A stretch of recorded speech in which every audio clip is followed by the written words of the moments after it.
माजी आमदार रवींद्र धंगेकरांनी भाजप आमदाराला खिंडीत गाठलं. पुणे. लढाऊ कार्यकर्त्यांनी सर्वसामान्यांचे प्रश्न झटक्यात सोडणारे नेते म्हणून रवींद्र धंगेकर यांची ओळख. परंतु सत्तेतील असल्याशिवाय जनतेची कामे होत नाहीत असे सांगत त्यांनी एकनाथ शिंदे यांच्या नेतृत्वाखाली शिवसेना पक्षात प्रवेश केला. मात्र सत्ता पक्षात प्रवेश करूनही त्यांनी विरोधी पक्षाची भूमिका वठवण्याचे ठरले आहे. रवींद्र धंगेकर यांनी कसब्याचे भाजप आमदार हेमंत रासने यांच्यातील संघर्ष संपूर्ण महाराष्ट्राला माहिती दिली.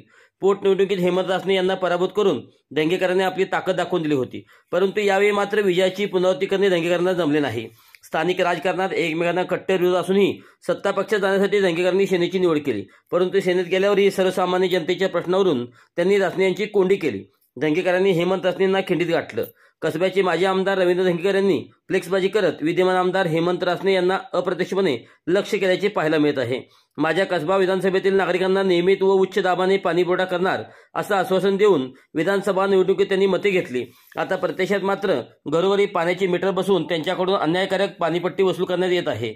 कसब्यातील सुज्ञ जनता त्यासोबत झालेली फसवणूक कधीही विसरणार नाही अशा आशयाचे फ्लेक्स कसबा विधानसभा मतदारसंघात लावण्यात आले आहेत. रवींद्र धंगेकर यांनी महायुतीतील मित्रपक्षात प्रवेश केलाय. मात्र विद्यमान आमदार हेमंत रासने